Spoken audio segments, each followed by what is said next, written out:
மனம் எனும் மாய தேவதை பாகம் 7. இவன் அசாதாரணன். மனச சரியா கையாள்றது எப்படி, சரியா சிந்திக்கிறது எப்படி, சிந்திக்கும் முறைகள் என்ன, மனசை பயன்படுத்தி வாழ்க்கையை வளமாக்குறது எப்படி, இத பத்தியெல்லாம் இந்த பாகத்துல பார்க்க போறோம். ஆனா அதுக்கு முன்னாடி மனசை கட்டுப்படுத்தி ஒருமுகப்படுத்த தெரிஞ்சா வேற மாதிரியான ஒரு வாழ்க்கையை வாழலான்றது வெறும் கற்பனையா உண்மையா? அப்படி மனசை மிகச்சரியா பயன்படுத்தி சக்தி வாய்ந்த ஒரு மனதுக்கு சொந்தக்காரரா நிஜத்துல யாராவது வாழ்ந்திருக்காங்களான்னு நாம ஃபர்ஸ்ட் பாத்துடலாமா? அப்படி நம்மளை ஆச்சரியப்படுத்துற அளவுக்கு வலிமையான மனசையும் கூர்மையான அறிவையும் கொண்ட ஒரு இந்திய நாட்டு அசாதாரணன் பத்தி தான் நான் இப்ப சொல்ல போறேன். அவர் பெயர் சுவாமி விவேகானந்தர். விவேகானந்தர் அமெரிக்கா போனாரு. உலகமே வியக்கிற அளவுக்கு ஆன்மீகத்தை பரப்புனாரு. குழந்தைகளுக்கு கூட புரியுற மாதிரி எளிமையா ஆன்மீகத்தை விளக்குனாரு. அப்படின்றத பத்தி எல்லாம் நான் இப்ப பேச போறது இல்ல. மாறா அவர் வாழ்க்கையில சில விசித்திரமான சம்பவங்களை வரலாறு பதிவு செஞ்சிருக்கு. நம்மள மாதிரி ஒரு சாமானிய வாழ்க்கை வாழ்ந்தவர் இல்ல அந்த வீரத்துறவி. மாறா மனசோட ஆற்றலை பயன்படுத்தி அவர் பண்ண பல அதிசயங்களை பத்தி தான் நான் இப்ப சொல்ல போறேன்.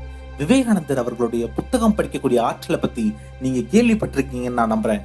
விவேகானந்தர் என்ன பண்ணுவாராம், லைப்ரரியில இருந்து தலையணை சைஸ்ல இருக்கிற பல புத்தகங்களை வாங்கிட்டு போவாராம். ஆனா ஆச்சரியத்தக்க வகையில மறுநாளே அந்த எல்லா புத்தகத்தையும் லைப்ரரியில ரிட்டர்ன் பண்ணிட்டு அதே மாதிரி வேற பெரிய சைஸ் புத்தகங்களை வாங்கிட்டு போவாராம்.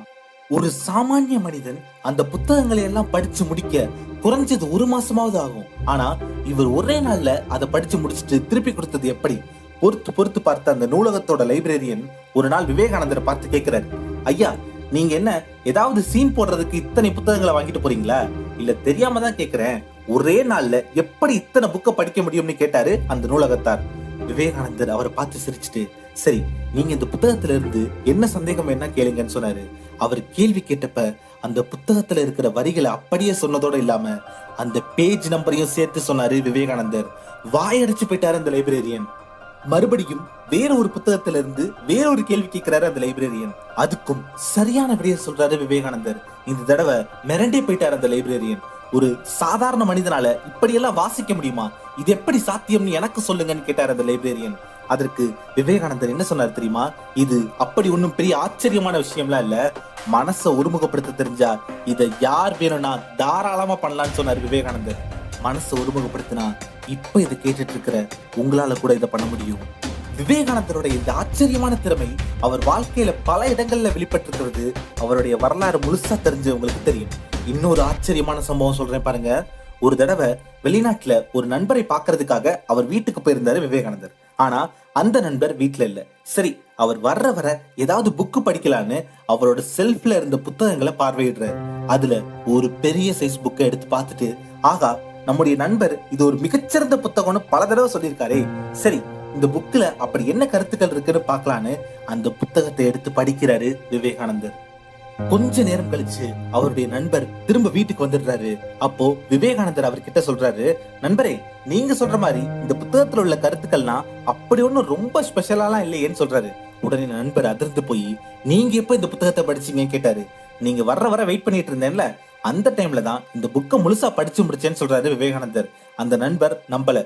சரி, சந்தேகம்னா நீங்க ஏதாவது இந்த புத்தகத்துல இருந்து கேள்வி கேளுங்க, அந்த புத்தகத்துல அதை பத்தி என்ன கருத்துக்கள் சொல்லியிருக்க நான் சொல்றேன்னு சொன்னாரு விவேகானந்தர். உடனே அந்த நண்பர் அந்த புத்தகத்துல இருந்து ஒரு கேள்வி கேட்கிறாரு. அதற்கு அந்த புத்தகத்துல என்ன கருத்துக்கள் இருக்குன்னு அப்படியே சொல்றாரு விவேகானந்தர். அந்த நண்பருக்கு கிட்டத்தட்ட மயக்கம் வர்ற மாதிரி ஆயிடுச்சு.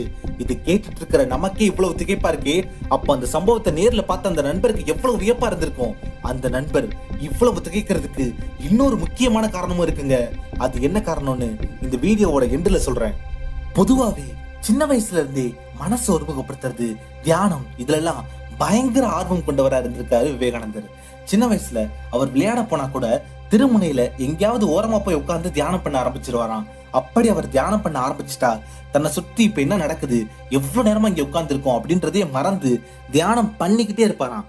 ஒரு தடவை விளையாட போறேன்னு சொல்லிட்டு போன விவேகானந்தர் ரொம்ப நேரமா காணலையேன்னு அவரை தேடி அவங்க அம்மா போறாங்க. ஒரு இடத்துல உட்கார்ந்து விவேகானந்தர் தியானம் பண்ணிட்டு இருக்காரு. அவர் உடல் முழுக்க அவ்வளவு கொசுக்கள் அவரை சூழ்ந்து கடிக்குது. ஆனா அந்த உணர்வே இல்லாம தியானம் பண்ணிட்டு இருந்தாரு விவேகானந்தர்.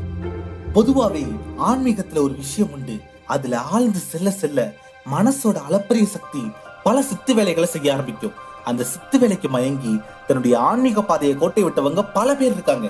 அவங்க கடைசி வரை சாதாரண மனிதன்ட்ட இருந்து கொஞ்சம் மாறுபட்டு ஏதோ சித்து வேலை செய்யற சாமியாரா மட்டுமே கடைசி வரை வாழ்ற மாதிரி ஆயிடும். அந்த மாதிரி மனசோட கவர்ச்சிக்கு விவேகானந்தர் பலியாயிடக்கூடாதுன்றதுல ரொம்ப கவனமா இருந்தாரு அவருடைய குரு பகவான் ஸ்ரீ ராமகிருஷ்ணர். மூளை செய்யற சித்து வேலைகள்ல அதிகம் நாட்டம் செலுத்தாதேன்னு ராமகிருஷ்ணர் தொடர்ந்து வற்புறுத்தி வந்தார். ஒரு இலக்கு நோக்கிய பயணத்துல வழியில வரக்கூடிய ஆறு, மலை, காடு இதையெல்லாம் ரசிக்கலாம். ஆனா அதுக்கு மயங்கி அங்கேயே தங்கிட்டா இலக்க அடைய முடியாதுன்னு எடுத்து சொல்லிக்கிட்டே இருந்தாரு பகவான் ஸ்ரீ ராமகிருஷ்ணர்.